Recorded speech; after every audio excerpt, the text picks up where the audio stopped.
Now, according to a report by Corruption Watch, bribery is the most common form of corruption at local government level, followed by procurement and employment irregularities, abuse of power and embezzlement of funds. The report's author, Melusi Ncala, joins me now. Very good morning to you. Thank you for your time. In 2021, the Corruption Watch released a report based on the accounts of more than 5,000 whistleblowers. That's quite a significant amount. What were some of your findings around the instigators of corruption? Good morning, Paul, and good morning to you, the newsroom viewers. Thank you for having us. Yes, this report was compiled based on a data set of approximately 9 years. And of course, we were heading into elections, but more importantly, we had been doing some work looking at local government, and we were picking up these trends that we felt we need to let the public know what they have been reporting to us. And of course, this is information that can be used for policy changes and amendment of laws. What we found based on the data set, the 5,000 reports that relate to local government is from a sample of about 33,000 reports, which then makes it about 16%. What we found is that the Office of the Municipal Manager accounts for almost a third, about 30% of the reports that we received. Local police or Metro Police accounts for about 27%. And the third on the list is the department or relating to human settlements or housing. And what's quite striking about the Office of the Municipality is that, or Municipal Manager, is that, cases relating to procurement, irregularities and employment irregularities were most pronounced at that level of government. And this is a report, as you make mention of here, which has tracked corruption, how corruption has affected municipalities over the past 9 to 10 years. Over the years, you mentioned cases relating to procurement and irregularities. Over the years, where have the red flags pointed to, especially when it comes to provinces which have perhaps seen the biggest spike in corruption cases? Understandably, Gauteng province has been one of the top provinces. And that's mostly due to population density, etc. But what we found is that the top metros are the leading ones, with City of Johannesburg counting for about 700 reports of corruption, which is followed by City of Ekurhuleni, which counts for about 354 reports, and the capital about 325. Of course, amongst the top 5 is City of Cape Town, as well as City of eThekwini Metropolitan Municipality. How then does the increase in corruption cases perhaps now correlate with a more greater sense of awareness by members of the public who've got their eyes on the ground, who are more alert of the various activities that their leaders are involved in, especially when it comes to tallying the numbers? Well, what we realize is that at least, people have lost confidence in political structures. I think last year's elections, if anything, tell that story, that people are quite despondent and people are disillusioned with what's happening at that level. Because when you look at some of these cases, at least 50% of those cases came in over the last 2-3 years, or the preceding 2-3 years before we published the report.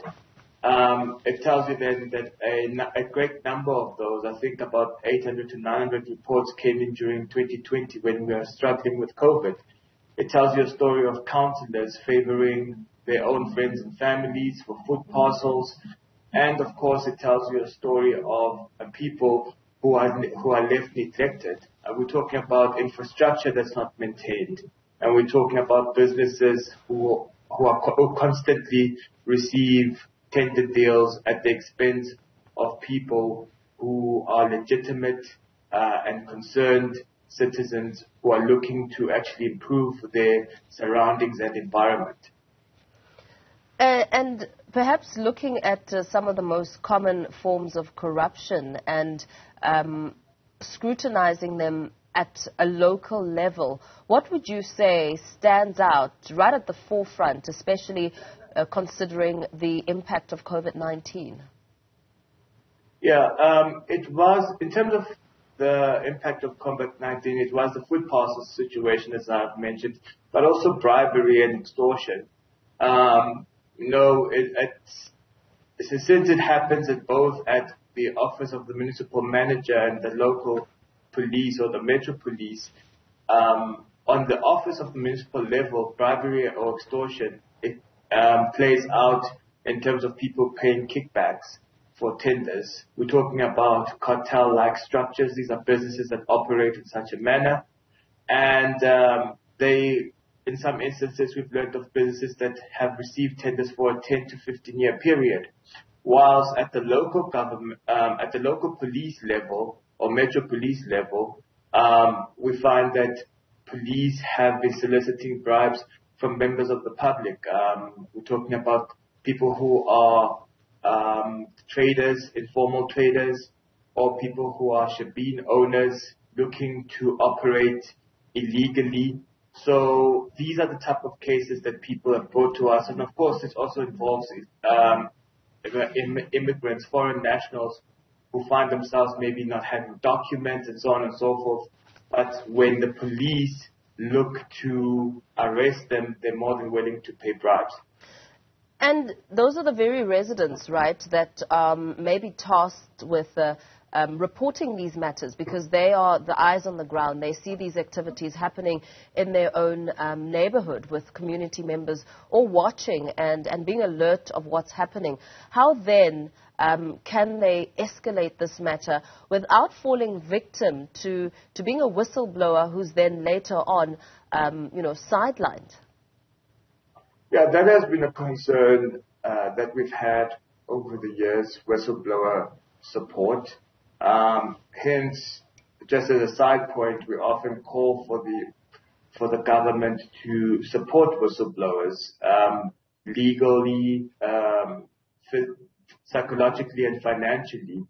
But that said, this kind of data sets help us to actually understand where the hotspots are, what the trends are, what the patterns are. Hence, we often ask whistleblowers, because it doesn't mean that you have to be a whistleblower in the legal sense in terms of how it's currently described by the Protectors Disclosures Act. But if you're an ordinary member of society observing and with evidence of what's happening in your community, it helps them to reach out to organizations such as ourselves or to the Public Protector's Office and report this incidence of corruption. And this is information that can then be used for policy intervention or to bring about social change. Just going back and touching a little bit on the impact of the coronavirus pandemic, how significant do you think that the upcoming elections in October will be for communities?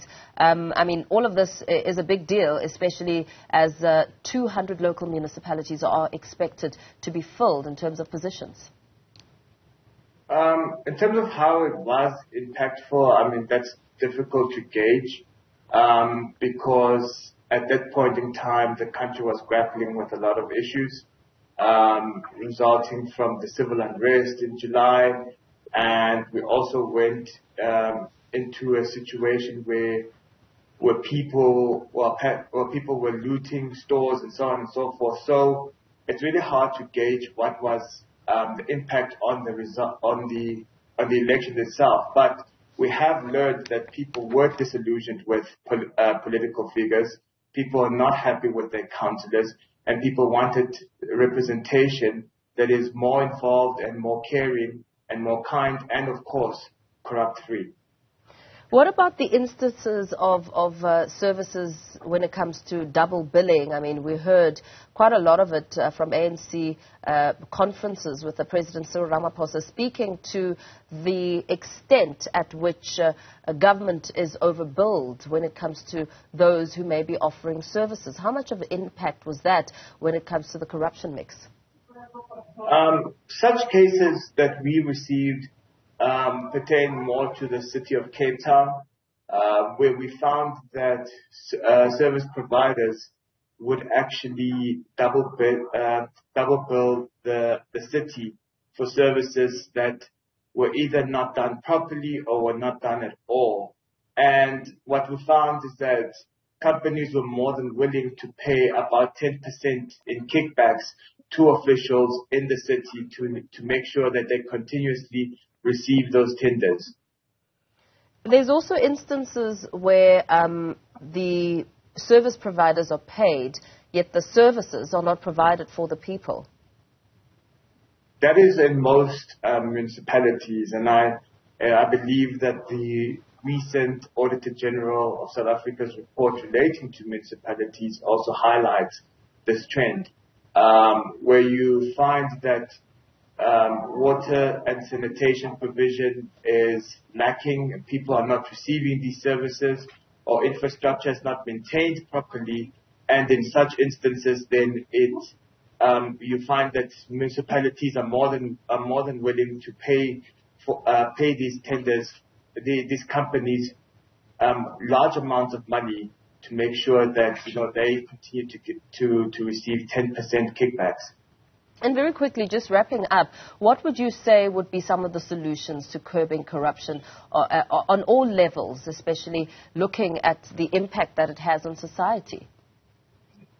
We need to constantly fight for increased transparency. We need to know how budgets are set up at government level. People need to be involved in those processes, know how much your government is spending on what resources and for what reason. And at local government, fortunately, there are IDPs where people can participate in to ensure that whatever services they need within their communities are provided for. Of course, it's a participatory process, and that's what democracy is about.